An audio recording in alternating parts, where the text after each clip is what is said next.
Welcome back to Count Me In, IMA's podcast about all things affecting the accounting and finance world. This is your host, Adam Larson, and for episode 156, we welcome back Dr. Sean Stein Smith. With the constant evolution and advancements around crypto, Sean joins Count Me In again to talk about various reports and newsworthy information relating to stablecoins and digital assets.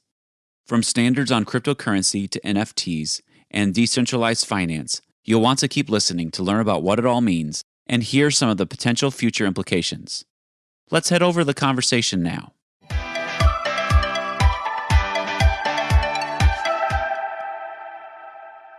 So, Sean, you've joined us for a few episodes now, and in previous conversations, you've discussed blockchain.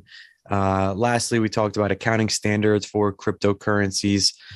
Now, there have been more advancements and additional considerations around crypto assets. I'd first like to get your thoughts on the report and the recommendations on stablecoins from the President's Working Group on Financial Markets. I know that came out a few weeks ago now, early November. I was just wondering if you can kind of summarize what was included in that report and why it is so important as an update. Absolutely, Mitch. And I'm always happy to be on here talking with you, blockchain and crypto asset updates, because it really is, one, a hot topic, and two, a area that is increasingly of importance for everybody working in accounting, finance, economic roles, whether in industry, management, or elsewhere. So in terms of sort of the highlights and the core points in the President's Working Group report there, really what I would say is that, honestly, on the one hand, I would say that the involved actors, right, be it the OCC, FDIC, private sector corporations, had done a pretty good job at outlining the base case and the fundamentals for how a stablecoin operates, right? But on the other hand, they were, I believe, a bit overt or unbalanced in terms of how they analyzed the whole stablecoin ecosystem, right? In terms of the pros and the cons, and especially in terms of the risks, right? That having a actual stablecoin based payment network actually get to that level of being used at a commercial level by either corporations or by whole nation states.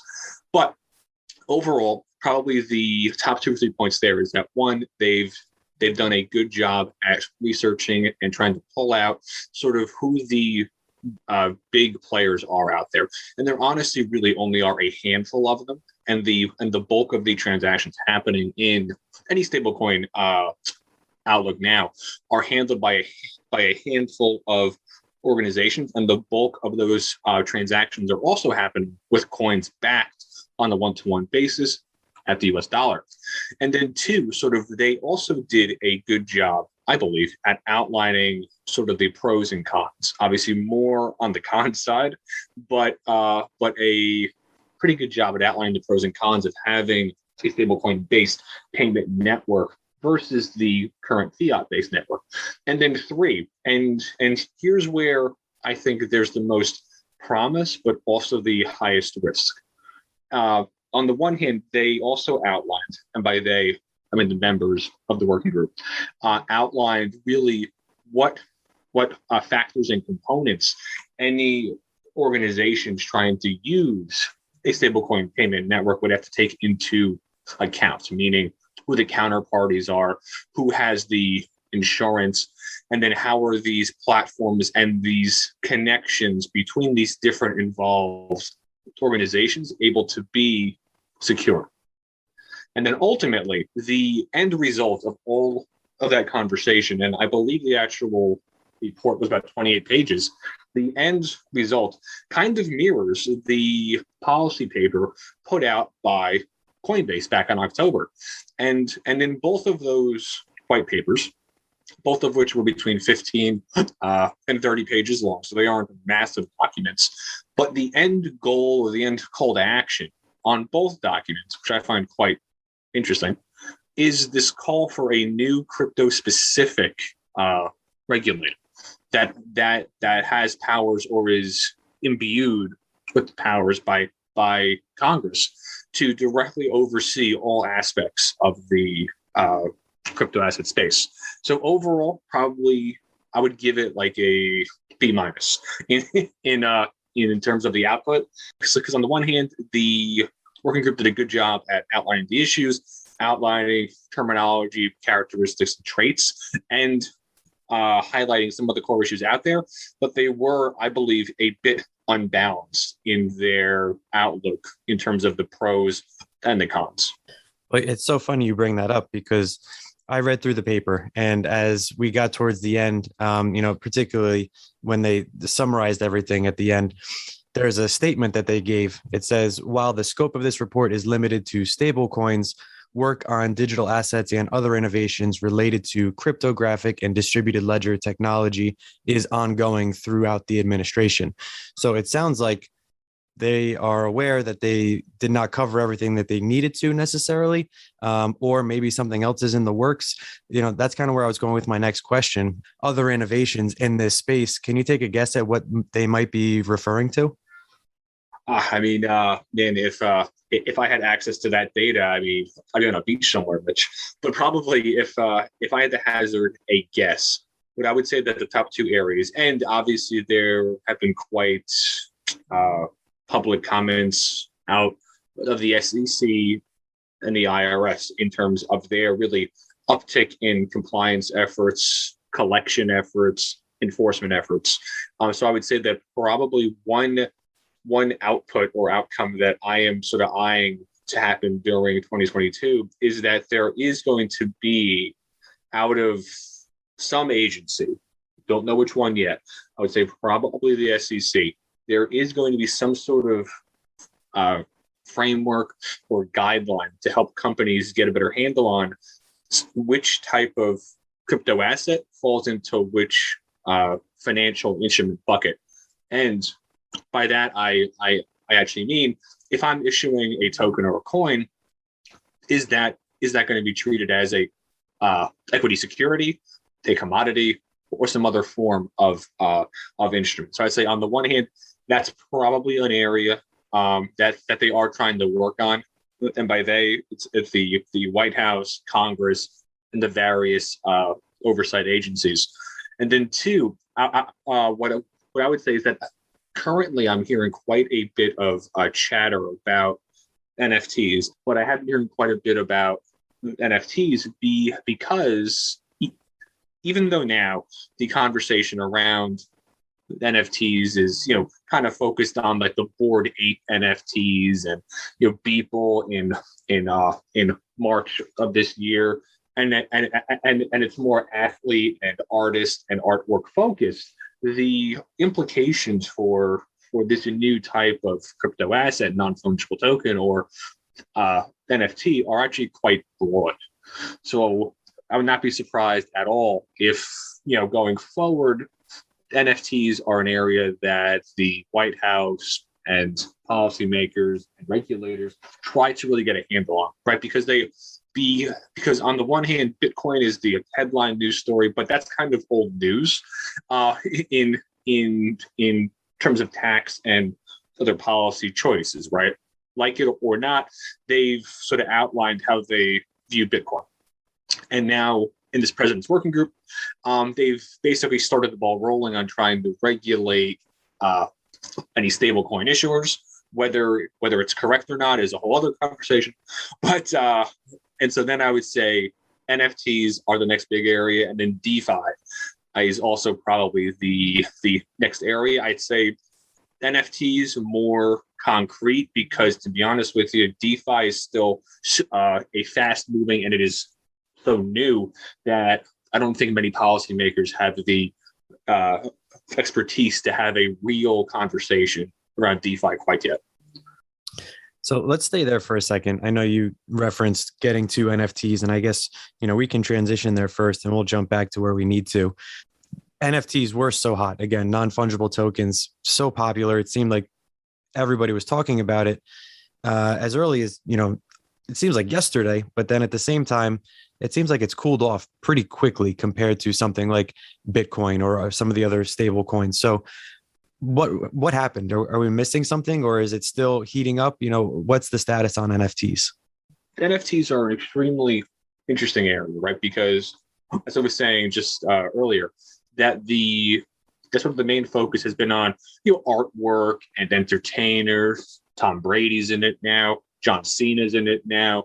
There are all of these athletes and entertainers that have either, minted their own NFTs or have been endorsed by NFT trading platforms, all the rest. So yes, absolutely. Right now, there is some froth out there in the NFT space. And actually, during the middle of November, there actually was a headline that actually quite a few of the more recently issued, as of that time, NFTs dropped by 80% in economic value, which I think is obviously bad if you are a holder of those NFTs during that drop. But it's a correction and it's painful, but it's part of how the asset class is ultimately going to have to grow, right? Because sure, NFTs are new and they're hot, sort of frothy, but the underlying economic opportunity in a NFT, Mitch, it's a traceable, transparent, immutable record of ownership in a virtual world. And so that idea, that concept is tremendous, right? So that's really, and I know saying that the real story is in blockchain is an old phrase, right? It's an old trope at this point. Folks joke about it, but it's the first application that I've seen really go mainstream that highlights the true opportunity of blockchain for the individual, right? Because most enterprise applications at these, Fortune 1000 companies, aren't really comprehensible to the average person on the street, right? But the idea of a NFT that now I own in the virtual sense, right? I own a portion, I own a share, I own some rights to some other asset, and it's on the blockchain. So it's traceable, transparent, can't be hacked, and I can prove it to anybody at any time, anywhere. That opportunity is absolutely, I think, really untapped. But to echo back to your actual question, yeah, I mean, the NFT sort of life cycle, it I think peaked in March. Well, its first peak was in March, right, when we had the Beeple auction, I say March and April was red hot, cooled off over the summer, much like the other crypto assets out there, and then honestly in the fall, and I believe it was Tom Brady partnering with, I believe the company is FTX. His partnership, I believe it was him, Gronk, and a whole host of other athletes and entertainers. NBA Top Shots is probably the mainstream platform that most people have heard of in the NFT space. All of that has kind of given the NFT space sort of a new burst of energy. So it's hot. It isn't as hot as it had been previously, but it is, I think, starting to ratchet back up to those levels.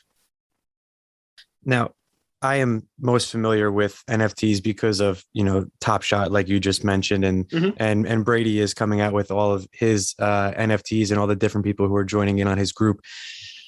Having conversations outside of here and with friends and, offline, I think the challenge is really identifying how is this so much different than like a picture online, essentially, and I had this conversation with a couple people, and I think what you just said, as far as the blockchain technology and tracking everything, is really the answer. But at a very simple level, is it the fact that it's exclusive, right? If you have a tangible basketball card versus an NFT, the exclusivity of it is what adds value. Is that correct? So a good parallel, right, that I've been trying to use is that if you have a NBA basketball, right, and it's autographed by whoever your favorite player is, Kobe Bryant, Michael Jordan, Shaq, all the rest, right? And so I have this basketball, and it's actually signed by that person. Michael Jordan held the Sharpie and actually signed. Okay, and then on the other hand, I have that exact same basketball, right? But it has the autograph of Michael Jordan, but it was burned into the basketball at a factory. Which one has more value? It's the basketball that is actually connected to the entertainer, to the artist, to the creator of that asset, right?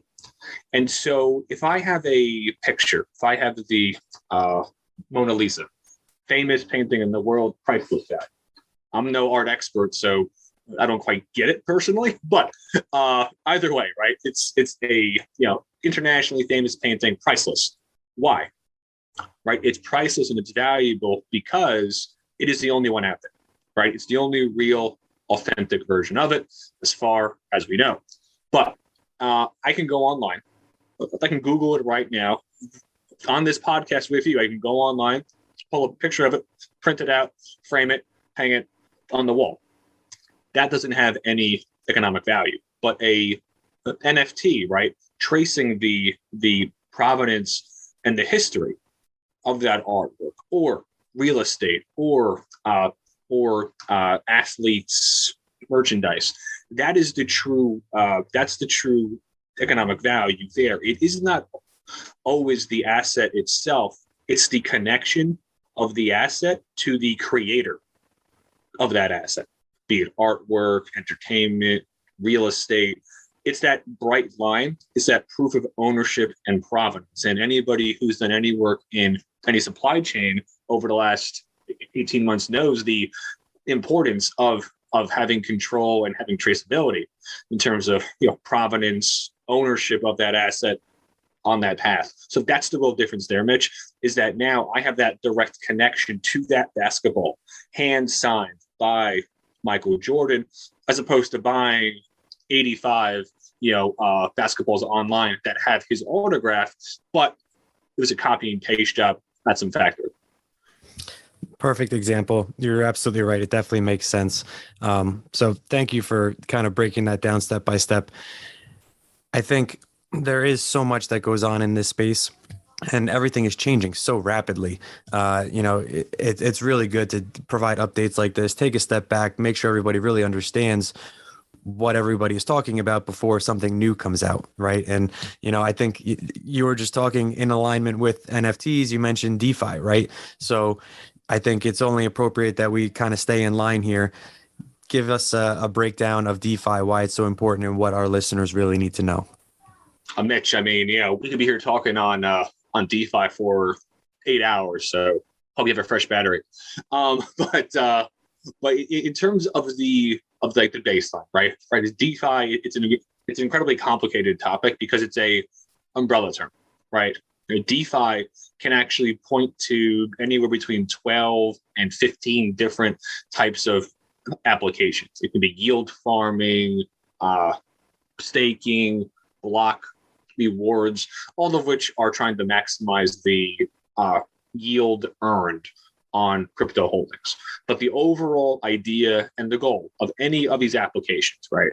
And there are any number of them online to go and, research, learn about all the rest. But the overall goal here, DeFi, decentralized finance, it's to try to really build out a parallel financial system, right? Because if we sort of pull back for a minute, that the whole goal of blockchain and crypto was to help develop a parallel financial system, right? To cut out intermediaries, payment processors, banks. That hasn't happened, as we've seen every major payment processor and bank and corporation actively now embrace blockchain, crypto payments, all the rest. But the promise of DeFi, it's really to allow individuals or institutions who are trying to, for lack of a better term here, exist in a crypto-based world. So, Mitch, if you have $8,000 cash hanging around, right? You have options. You can put it in the bank, can put it into Apple stock, can buy some CPE courses at the IMA, or can put it into a ETF, right? But you have options. You can either grow it, use it, all the rest. But if I have that same $8,000 value in Tether, right? The USDT DT token issued by Tether, a stablecoin issuer, backed supposedly on a one-to-one basis at the US dollar. And I could go on a whole offshoot on that, but it's backed by the US dollar. And so how can I make the best use of that money? Well, the bulk of these DeFi applications out there are built to allow holders and individuals and entrepreneurs like me who have their business or have holdings in crypto. I can't deposit those at the bank. I can't use those to go buy out the stock. I can't put them into an ETF or an IRA directly. So then how do I earn a rate of return on my assets? And that's the question that most of these DeFi applications are trying to answer. And so the best way to understand DeFi is to basically try to picture it as trying to offer all of the products and services, convenience of a bank or a traditional brokerage, except not involving a bank or a traditional brokerage. And so that's the best way to try to think about it. In terms of enterprise applications, there are not all that many yet, for the very reason that the regulation on these companies is kind of still murky, and it's primarily been regulation by lawsuit up till now. So we've talked about a lot of different trends going on here, and a lot of our conversation has been US based and things that are happening within the United States. Just curious, before we wrap up, I have one more follow-up question, but as far as the things that are happening in the US, the president's working group, I know there was the infrastructure bill that's going to include some tax reporting provisions for digital assets. In your opinion, what kind of implications will these decisions have on the global environment as it pertains to digital assets? Clearly digital assets is not just a US based asset. So what else can the global business environment expect down the road from things happening? Mm-hmm. No, and you highlight a excellent point there, Mitch, that this asset class is not based out of any market. This isn't based out of the US, based out of mainland China, or Europe, or Africa, Latin America, anywhere. It's a truly global asset class and global ecosystem. And so on the one hand, I am encouraged that there are policy moves being at least put forward here in the US. On the other hand, I do fear that we are taking a bit of a heavy-handed approach to trying to understand, and we're trying to force crypto assets to fit into the current roles that current financial instruments hold. And it could work on the surface, but it is not going to work going forward. But on the other hand, even though crypto is a truly global industry, it is still worth mentioning that the US is, I believe, going to have a important voice in how these rules and frameworks are ultimately crafted. Now there are countries, El Salvador, Malta, other areas of the world, Estonia, Brazil.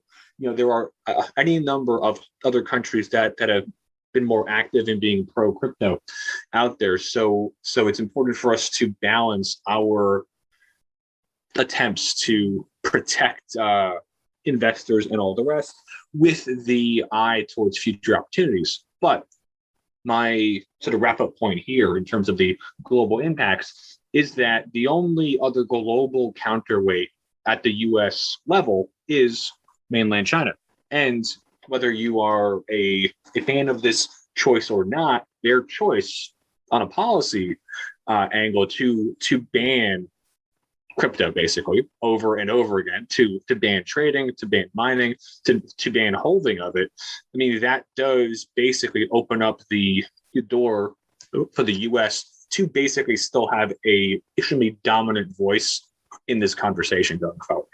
So to wrap things up, kind of in that vein, you have obviously done a ton of research on this. This is, your passion and highly knowledgeable. I'm curious, talking about the report that came out and some of the movement that has been made recently, you have an opinion. And I'd just like to kind of wrap things up by asking you where you believe the focus really should be when it comes to digital assets. As far as the progressing this whole industry really forward with all the different trends and all the different outcomes from these different innovations, opportunities, possibilities, what should be as far as the focus of everybody's efforts, what would make the most sense to bring things to light for everybody who's involved in this industry? I think that the top two areas that should be top of mind for any policymaker, regulator, or entrepreneur out there in this space, on the one, it should try to be to foster innovation and creativity, right? Crypto assets are a $3 trillion asset class. And 10 years ago, they hardly existed. So it's grown incredibly fast, and no asset class grows that quickly on a international basis if there is not some underlying economic value to it, right? So it's important to foster innovation, to try to attract as much capital and people, right? Intellectual capital, human capital, financial capital as we possibly can to these projects, because, Mitch, it's awfully tempting to point to, incidents, right? It could be a hack. It can be the NFT bubble, kind of popping here and there. But overall, blockchain and crypto, one, don't exist in a bubble, right? They are evolving with and being improved by automation and RPA, AI, IoT, analytics. I mean, all of these tools are developing hand in hand. And so I think that overall, everybody should be focused on trying to create a environment and a framework to foster innovation and to try to allow people the freedom to develop, experiment, and yes, fail sometimes. But it's important to have that creative process happen to be able to get to the products and services and companies that are going to benefit the most people going forward. And then two, it's also important that as we are doing this, right? So a good parallel that I can draw right now, that's awfully timely, is that, as we all know, the issues around our climate and climate change are a big issue, right? Now, I won't get into the individual politics of it, but it's an issue, right? And so there has been a move towards more ESG, towards more investment towards wind, water, hydropower, all the rest. But all of that can't happen overnight, right? There has to be a transition period off of the coal fossil fuel model and into a more hybrid model, right? Some fossil fuel, nuclear, wind, water, solar, all the rest. And so that has to also happen here, right? Because at a fundamental level, blockchain and crypto assets operate differently in terms of the transactions themselves and the risks and opportunities that all involved counterparties have to keep in mind as they try to move into this space. So there has to be some sort of plan. Again, building on point one, there has to be a environment and a framework to balance innovation and creativity with this mindset that, virtual payments, digital payments, they're already here. All that we're doing now, blockchain and crypto, is trying to sort of improve them. But there has to be a process to transition, countries, institutions, individuals out of basically the analog world that all of us live in, Web 2.0, all the rest, to a blockchain-based, crypto-augmented future. And I know that having that can kind of sound high in the sky, but it's already happening right now, right? And there are trillions at being put to work here. Every major corporation and country in the world is actively doing this as we speak. So it really isn't so far-fetched. I would just hope to see, right, that going forward, that there's a more overt focus paid to this. This has been Count Me In, IMA's podcast, providing you with the latest perspectives of thought leaders from the accounting and finance profession. If you like what you heard and you'd like to be counted in for more relevant accounting and finance education, visit IMA's website at www.imanet.org.